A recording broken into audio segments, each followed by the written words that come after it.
Let me simplify Israel's statement for you. Other than throwing insults around and making grave, baseless accusations, Israel said something that should make all of you shudder. It effectively said, I can kill any and every person in Gaza. The 2.3 million people in Gaza are either terrorists or terrorist sympathizers or human shields, and are therefore legitimate targets. Every person, according to Israel, falls into one of these three categories: a child, a journalist, a doctor, a UN staff, a newborn baby in an incubator. And so, according to Israel, it can kill them and then have the audacity to come to this room and tell the world with a straight face, we are acting in accordance with international law. The death of each of the over 11,350 people killed over the past month, be it children, journalists, UN staff, the sick, the elderly, according to Israel, was justified. Think about that for a moment and let it give you pause. Anyone espousing this warped logic has no shred of humanity, no sense of morality, and no knowledge of legality. But guess what? Your carpet explanation for carpet bombing will not fly. People are not fools. The people in this room are seasoned diplomats who are well-read, have a knowledge of history, and many of whom have seen your government make the same arguments during your 6 previous military aggressions on Gaza in the past 15 years. They have seen you resort to collective punishment, targeting of Palestinian children, journalists, medical staff, aid workers before. They have seen you forcibly transfer our communities, colonize our lands, demolish our homes, and evict families from their own properties since the 7th of October and for the 75 years that preceded it. They have seen your state-sponsored disinformation campaign before. Again, not fools, don't insult our intelligence.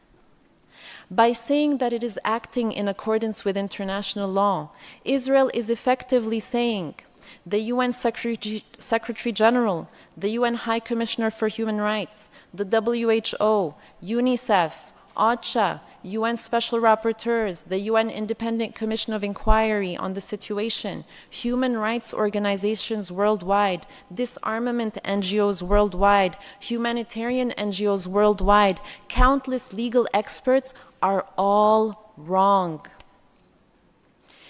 Everyone is lying about Israel violating international law, and we are asked instead to believe Israel, the state that is actually doing the indiscriminate killing. It is interesting that by saying even wars have rules, Israel quoted the very same UN Secretary General whose resignation it has called for because he dared to say that Israel has a history of occupying Palestinian land. The dissonance of hearing the Israeli representative talk about wars having rules as it commits genocide and breaches every rule in the book live on our TV screens is quite something. To Israel we say, we see through your PR and disinformation. The whole world sees through your PR and disinformation. The millions of people filling the streets in every major capital of the world, calling you out for genocide, sees through your PR and disinformation. Perhaps you think that with your incendiary rhetoric, we will all forget the incitement, the declarations and acts of Israeli officials, the people you represent, to wipe out Gaza, to drop a nuclear bomb on the Palestinian people, to destroy the human animals and children of darkness. Perhaps you think that your constant intimidation and threatening language will make everyone overlook the fact that Israel is, as we speak, killing babies, youth, women, men, elderly, no one too small or too old or too sick to be spared its wrath.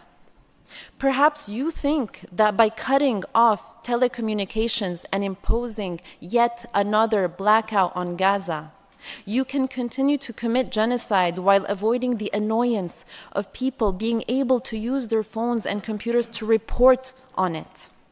Perhaps you think that as your trigger-happy soldiers continue to kill journalists, 41 so far, the highest number of journalists killed over a 4-week period than in any conflict in the last 3 decades, you think that no one will be left to expose your crimes. Perhaps you think that by trying to silence anyone who tries to speak about your crimes, the international law violations of a state, by calling them either anti-Semites or terror supporters, people will be silent. And your intimidation campaign knows no bounds. They attack Palestinians, Jews, Israelis, UN officials, politicians, parliamentarians, university professors, and anyone worldwide who calls you out for your violations of international law. But guess what? Your intimidation and silencing will not work. We, along with all peace-loving nations and along with all people of conscience around the world, will not be silent. We will continue to call you out on your crimes, to call for accountability for your violations, for sanctions as your government continues to reject calls for a ceasefire, to massacre our people, and to entrench your colonial occupation and apartheid regime. Something your country should have learned over the past 75 years is that the Palestinian people are a people who refuse to disappear. And your nuclear threats and your bombs and your tanks and your bulldozers will never break the Palestinian people's will to be free and to live in the dignity and peace to which all people are entitled. Unlike you, we have consistently stood in this forum calling for respect for international law, for ethical principles to guide state behavior, for peace over war, for humanity over national interests, for disarmament over destruction. Once again, we stand in this forum to call on all states to respect and ensure respect for international law. Let the law be the measure by which all are judged, not propaganda and hateful, biased spin steeped in racism. And to Israel's absurd assertion that Palestinians have a problem with people of Jewish faith, and give the impression that this is a religious conflict, let us say loud and clear, this is not and has never been about religion. Had the occupiers of our land or the violators of our rights been Muslim, Christian, Buddhist, Hindu, atheist, or of any other conviction, we would have called them out all the same. Palestine has always been multiracial, multi-ethnic, and multi-religious. People of Jewish faith have lived in historic Palestine as Palestinians for centuries. We consider them to be our brothers and sisters. And since the memory of the Holocaust has been invoked, let us also say loud and clear, we have the greatest of solidarity with both the victims and survivors of the Holocaust. It was not Palestinians that committed that horrific genocide, but the fascist forces that spawned from Europe. And it is unconscionable that a number of European leaders are again beating the drum as another genocide is now underway in Gaza. We are united with those hundreds of thousands of Jews around the world, including from organizations like Jewish Voice for Peace, If Not Now, Na'amod UK, who are calling out this genocide and chanting in the streets of New York, London, Paris, Berlin, Sydney, Toronto, and all major Western cities so that their governments can hear. Not in our name, and the genocide in Gaza. With them, we stand together to end this pain and suffering. Together, we will not allow this to happen. Never again is now.